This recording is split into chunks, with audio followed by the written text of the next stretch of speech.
Good morning. En el nombre del Padre, y del Hijo, y del Espíritu Santo. So good morning once again, and happy Mother's Day to all who celebrate it, and no matter how you identify yourself as a mother or you describe the role of a mother, we honor you this day. Like I tell people, I take on the role of both mother and father, so it's hard keeping up with both of them, so I usually celebrate right in the middle, Parents' Day. Keeps it easy. So I'm going to open up this morning with a little reading. Here we go. This man, though still young, had dedicated his life in search of truth. Feeling that there was more to being a great shaman than he had learned from his ancestral teachings, he was hungry for new revelations. So he left his village one night and he made his way into the high deserts to find a quiet place to meditate. As the sun set behind the western mountains, he found a secluded spot and made camp. He ate a modest meal and very quickly fell asleep under the night sky. It was well past midnight when he woke again and found himself gazing up at the heavens. There was no moon that night, and the stars were bright. Each speckle of light blazed like diamonds against the blackness of space. Stars and the vast empty space between the stars. As the young man raised his hand to rub his tired eyes, he noticed his fingers outlined by the brilliant sky. He looked at it, and it seemed that he can see right through his hand beyond the stars. Or could it be that his hands too were made of stars? In an instant, he felt as if he had awakened from a long lifetime of sleep. He rose to his feet, looked down at his body, and then up to the night sky.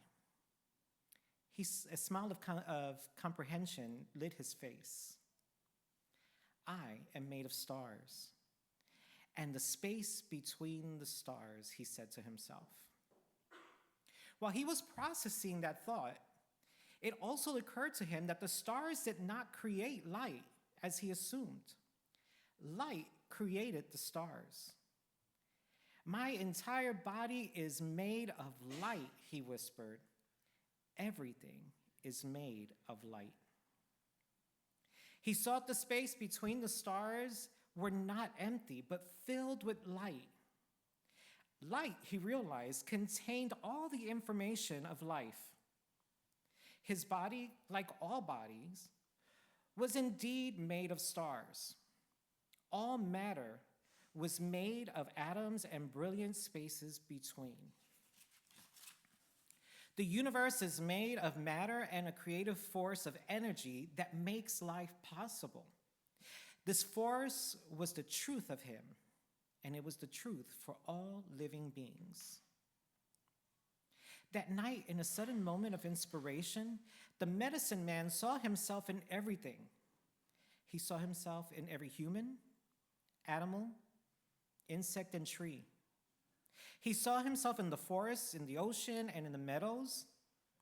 He saw himself in the cloud, in the rain, and in the earth beneath his feet.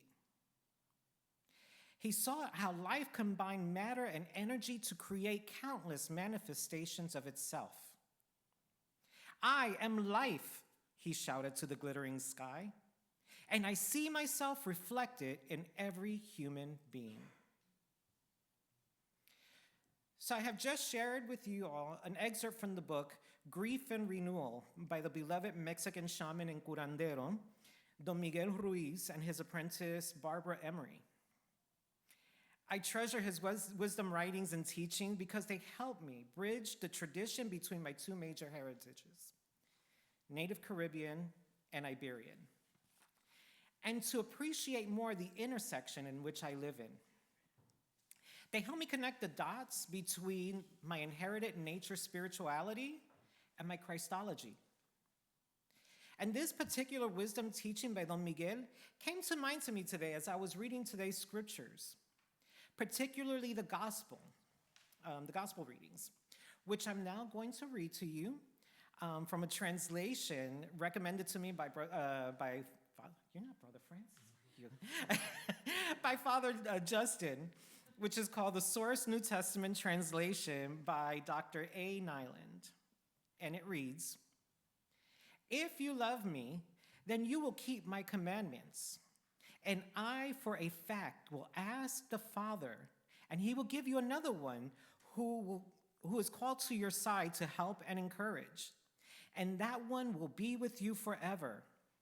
This is the Spirit of truth, who the world does not accept because the world doesn't see him or recognize him. But you recognize him because he stays beside you and will be with you. I will not leave you orphans. I will come to you. In a short time, the world won't look at me anymore, but you will look at me. Because I will live, you will live too. You will realize that I am in the Father, and you are in me, and I am in you. The person who has my commandments and keeps them is a person who loves me. And the person who loves me will be loved by my Father.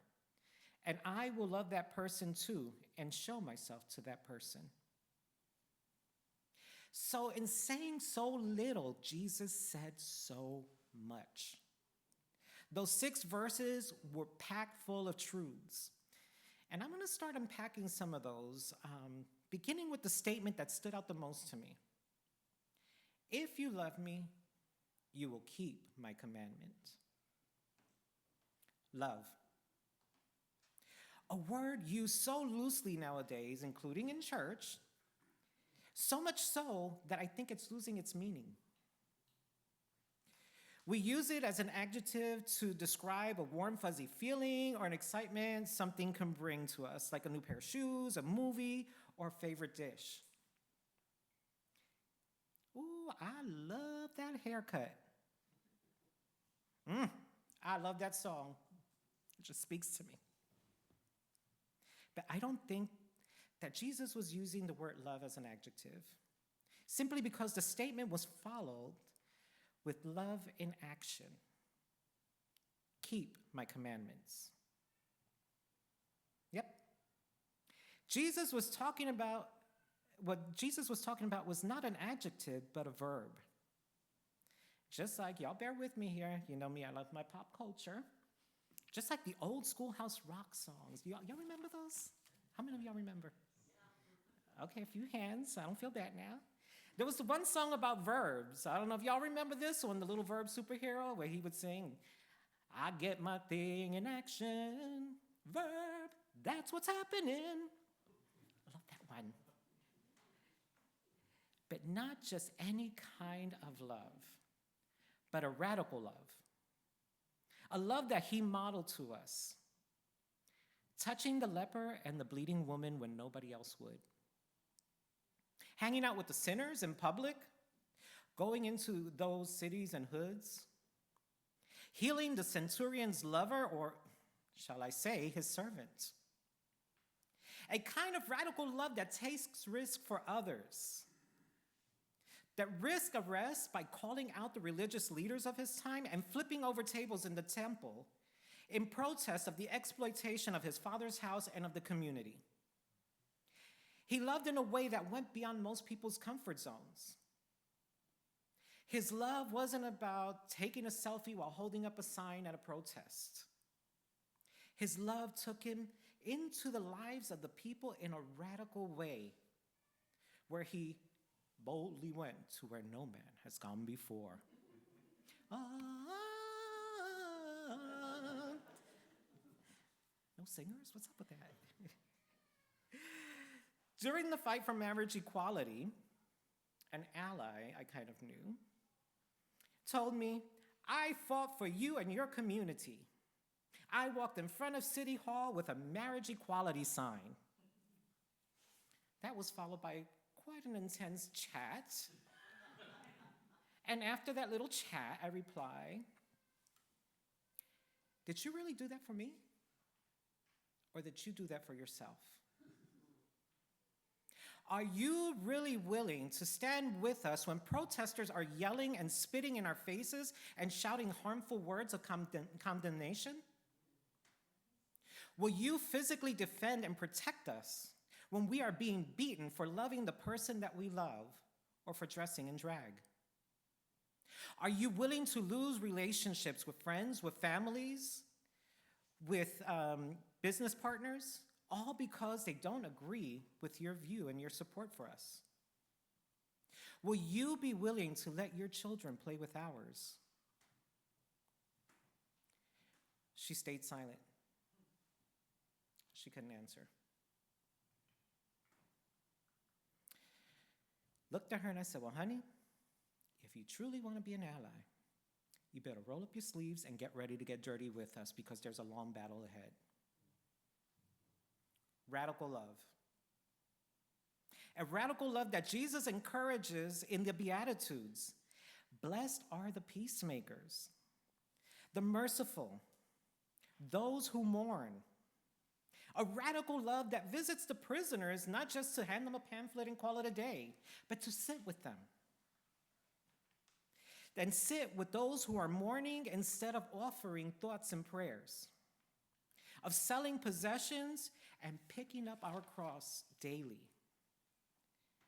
Jesus' commandment is to love, but to love in action sincerely. The same kind of love that he lived. Now, the key to unlocking this kind of love can be seen in a statement that he made in the same passage. Because I will live, you will live too. On that day, you will realize that I am in the Father, and you are in me, and I am in you.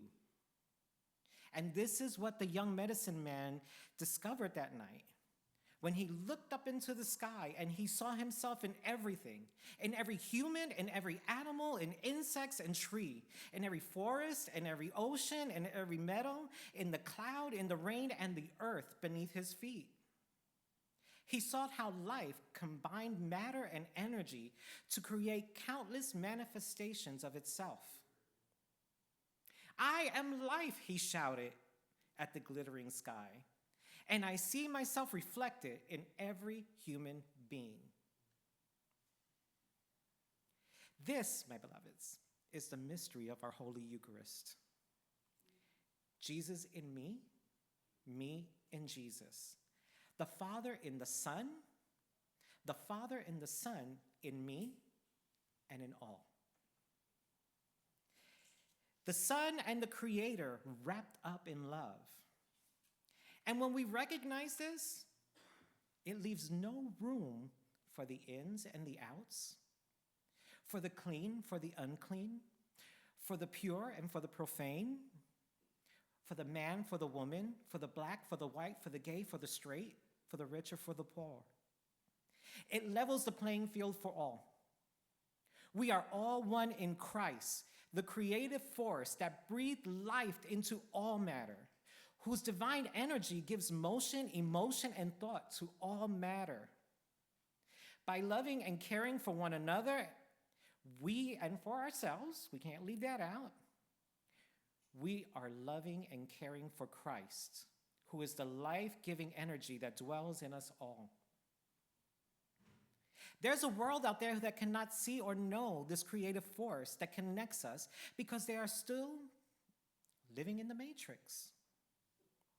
Distracted by an illusion, a life defined by possession of status, associations and titles and positions, a world in need of being born again. The great African-American mystic Howard Thurman once said, and I quote, "Don't ask what the world needs. Ask what makes you come alive and go do it." Because what the world needs more is people who have come alive. The mystery of resurrection.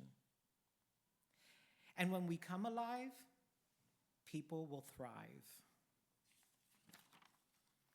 In the late 1960s, with a heart burning with passion for civil rights and equality, Episcopal priest Reverend Earl Albert Neal tired of the church politics, transferred to St. Augustine's Church in Oakland, California, and shepherded the first church to reach out to the Black Panther Party and serve as its spiritual leader, or advisor, excuse me.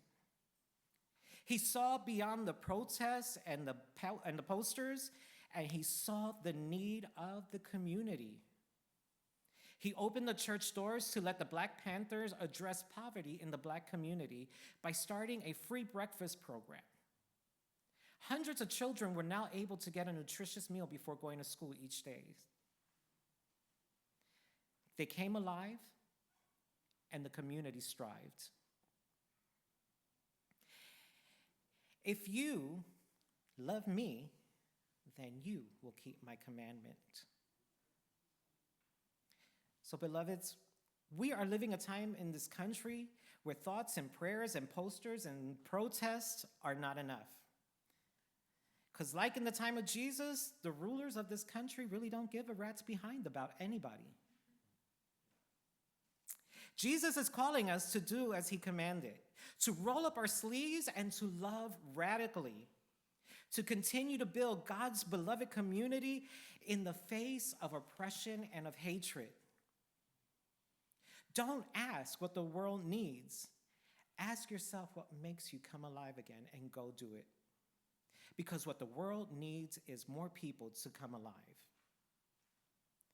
And so, what makes you come to life? With the guidance of the Holy Spirit, I say do it. Do it unapologetically, and honey, do it well. Because the world needs more people who have come alive.